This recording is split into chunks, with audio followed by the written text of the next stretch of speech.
Yes, All right right. now. Okay, good. Yeah, so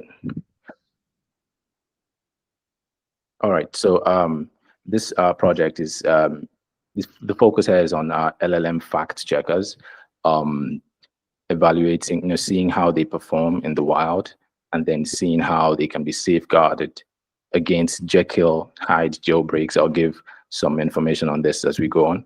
Um, so yeah, the whole thing started out with my apart hackathon project. Okay, these are some things I would like to get suggestions on. How can we maximize public engagement with LLM fact checkers? What are safe ways to observe jailbroken fact checkers out in the wild? And then what approaches are most effective for detecting and steering LLMs away from unwanted activation states? So yeah, this started out as my hackathon project where I was thinking of how to equip an LLM to be able to detect misinformation in text. And then I tried kind of enhancing an LLM's general baseline abilities with RAG. So like Wikipedia served as a source of like ground truth relative to which the LLM would assess a piece of information to detect whether it was misinformed or not. And then I realized something at some point. I realized that so if you have the LLM and the RAG with a prompt telling the LLM to correct the misinformation, it all works well and you get white hat behavior.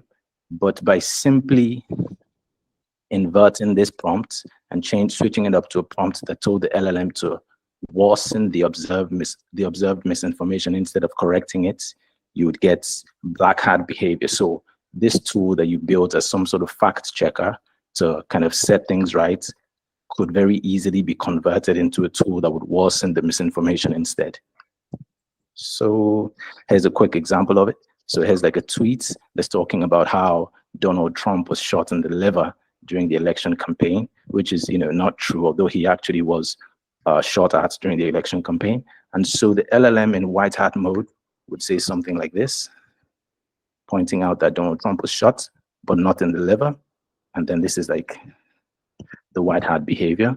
But then the jailbroken fact checker would worsen the misinformation says. So here we have it bringing in other angles to the issue, like Mexican immigrants, and then being earlier in the queue for a liver transplant, earlier in the queue for a liver transplant than the US president, things like that, just essentially worsening the misinformation. And then that is the black hat behavior that I observed, with the whole thing. So yeah,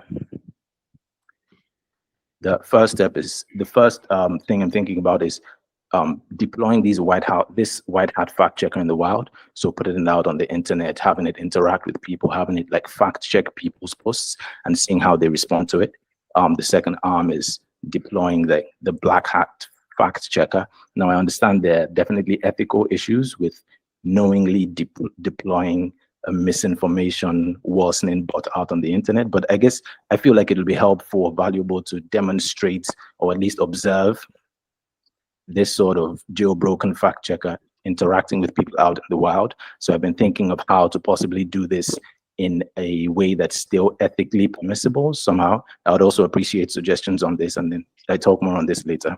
And then the third arm has to do with testing approaches to prevent Jekyll and Hyde jailbreak. So it's been observed that LLM fact checkers have this vulnerability. And so then with thinking about how to prevent this, you're like, okay, how can we stop this from happening? How can we protect or safeguard these LLMs against these sorts of attacks?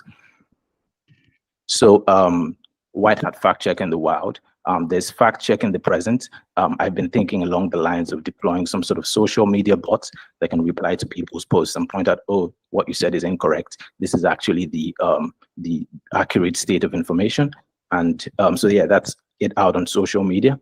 I've also been thinking of fact checking the past. So analyzing historical posts and possibly identifying patterns in historical misinformation, say maybe analyzing tweets from the US 2020 elections or some was the election in 2020, I'm not sure what year, but generally just like analyzing tweets from that time and possibly identifying evaluating like the quantity of misinformation out on the internet or on a specific social media platform at that time. Say you can come up with findings like, oh, there was an increase in misinformation on Twitter with regarding, say, Trump Trump's activities or something like that. So I feel that could be an interesting study. I would also appreciate suggestions. Yeah, there's also fact-checking panelists at debates. So this was an idea Scrubs came up with while we're having one of our check-in calls. He was talking about how in his high school, they had like a debate club that would debate every week. And he felt it would be interesting to have something like this be present at the debate and fact-check debaters. So point out, oh, so this debater made a point about this, and it's not quite accurate. Here's the more accurate picture of the situation. So that's another option. Then the You've got 1 minute left. Oh, wow. Okay. Well, I'll try to move quickly. Then the black hat fact checker in the wild. I've been thinking of how to do this in a way that's still ethically somehow permissible. Something I've been thinking about is deploying some sort of social media parody bots that worsens misinformation on relatively inconsequential topics. Like I'm thinking celebrity gossip, because I'm thinking information in that domain is it's not as important if it's true. Just has to be interesting and people would engage. That's something I'm thinking. So for example, talking about whether Kim Kardashian had the Brazilian butt lift surgery or how many plastic surgeries she had. I feel like that's a possible domain where you could knowingly propagate misinformation and it would still be kind of all right, but I'd love suggestions on that as well. Then about testing approaches to prevent Jekyll and Hyde jailbreaks. Current approach is LLM guard railing. So LLMs are kind of wrapped with all of these content moderation tools that detect when a sensitive topic is being brought up, and then the LLM pretty much refuses to engage.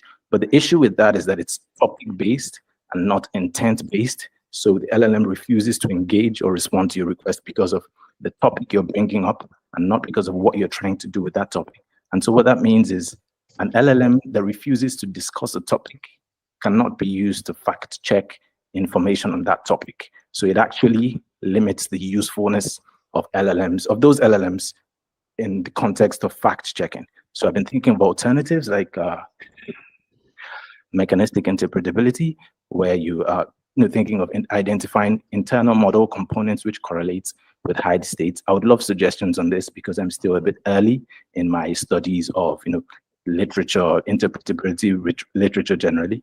And then representation engineering, there's this whole study that contrasts with mechanistic interpretability because instead of thinking about identifying a specific neuron or a specific layer that's correlated with a particular model behavior, you're thinking about it more across the entire network. So identifying like the combination of activations across the network that corresponds to a specific model behavior. So I'm thinking it could be applied to detecting when the model is in a Hyde state and possibly steering it away from that Hyde state even before the model outputs are generated. I'd love pointers on related research and helpful work to know about.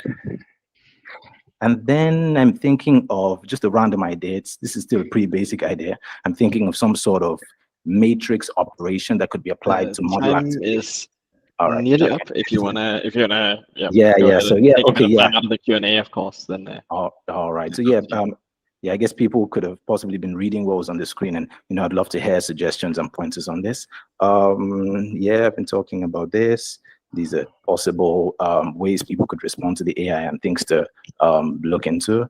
Yeah, I think I should just move to the questions. By the way, there's something called the Waluigi effect, which is like a similar phenomenon. And there's a Wikipedia page, there's a less wrong post. People could look into it to get more context on it. So yeah, I'd love to get questions. By the way, the fact checker is live. You can kind of try it out here. There's some information if you're kind of interested and want to kind of test it out on your own. Yeah, so yeah, questions. Amazing. Thank you so much. Thank you. So very, very fun topic and very interesting questions to ask. Anyone has questions for Mayowa?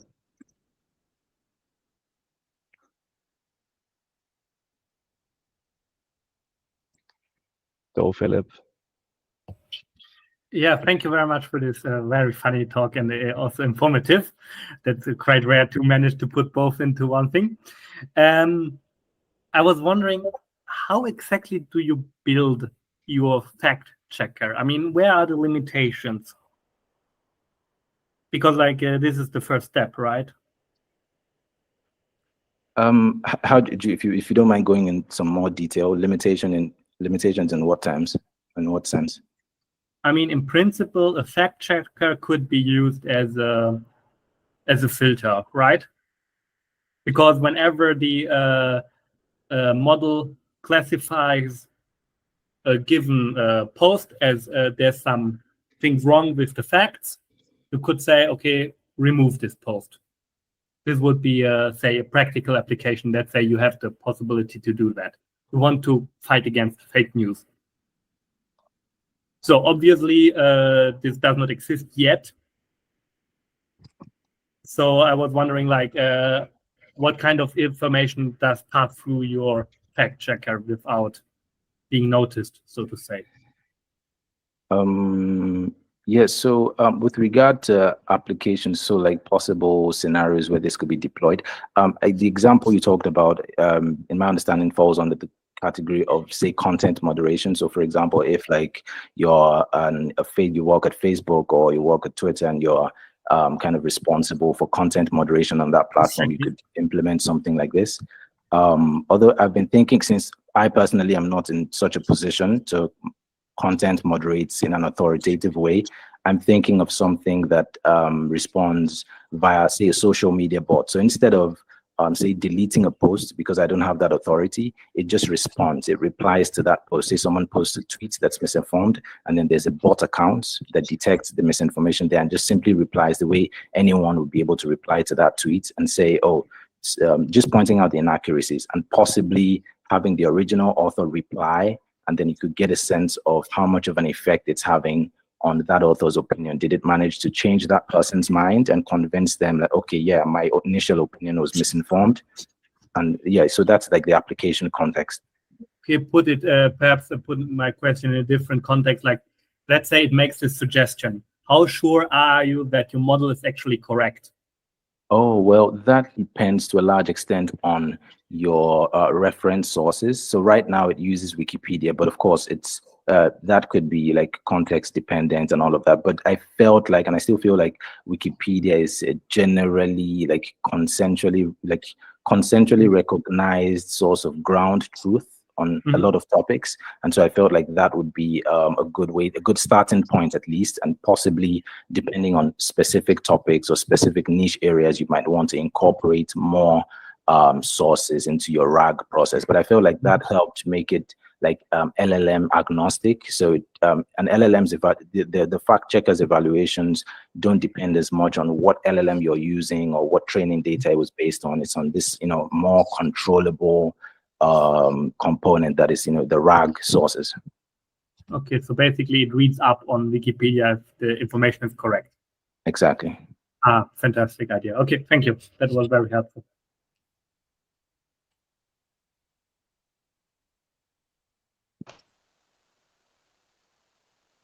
Nice. I might just mention that the link does not seem to work, the editu.tech. Yeah, I should mention that it takes a while. It doesn't load instantly because it's fetching Wikipedia pages related to the text you passed in. So it probably takes like a minute to complete loading. I'll have to maybe work on that. But if you, I don't know what, like maybe the timeout settings on your browser.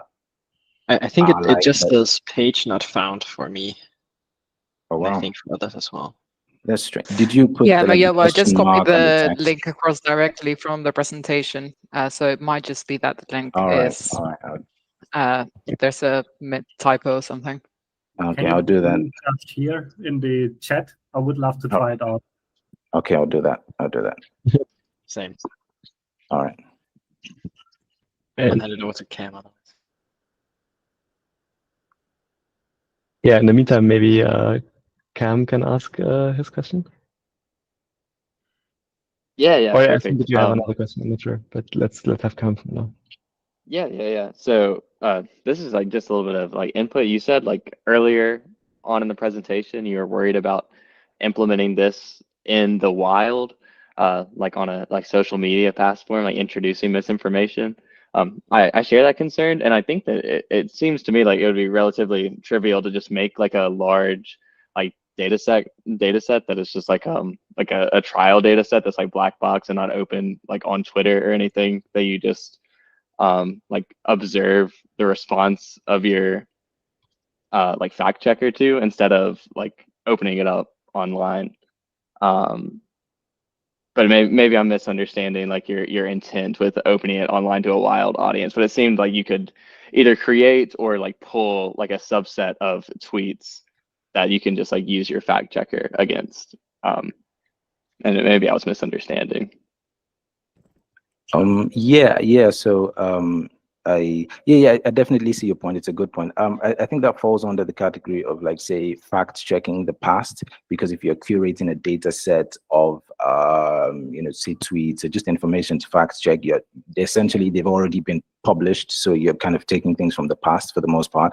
So I think that's definitely one direction I've been thinking into. But I've also been thinking about, say, working on like live conversations, so you can get to see how this fact checker can influence public opinion like in real time. So I guess those are two different applications, but yeah, you make a very good point.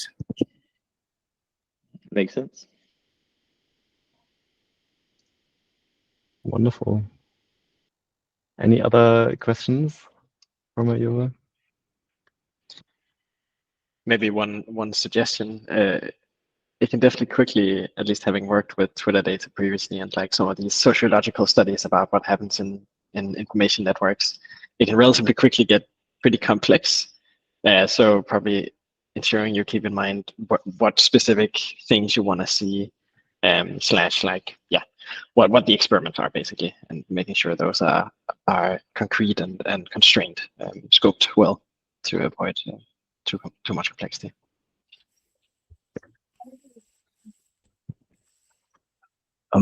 Thank you for that. I'll definitely take notes on that. Yeah.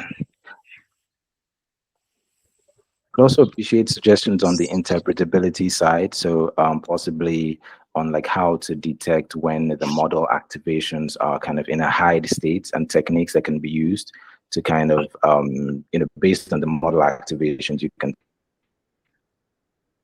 find state where it usually is when it's about to worsen misinformation, and possibly steering it away from such activations. I'd also appreciate such suggestions. Amazing. Yeah, Right. I think there's plenty of potential for overlap. Natalia, do you want to ask something, or? I was just going to say, on the note of sharing and giving feedback, Jason will go over it more, but we really encourage collaboration from this point onwards, and our usual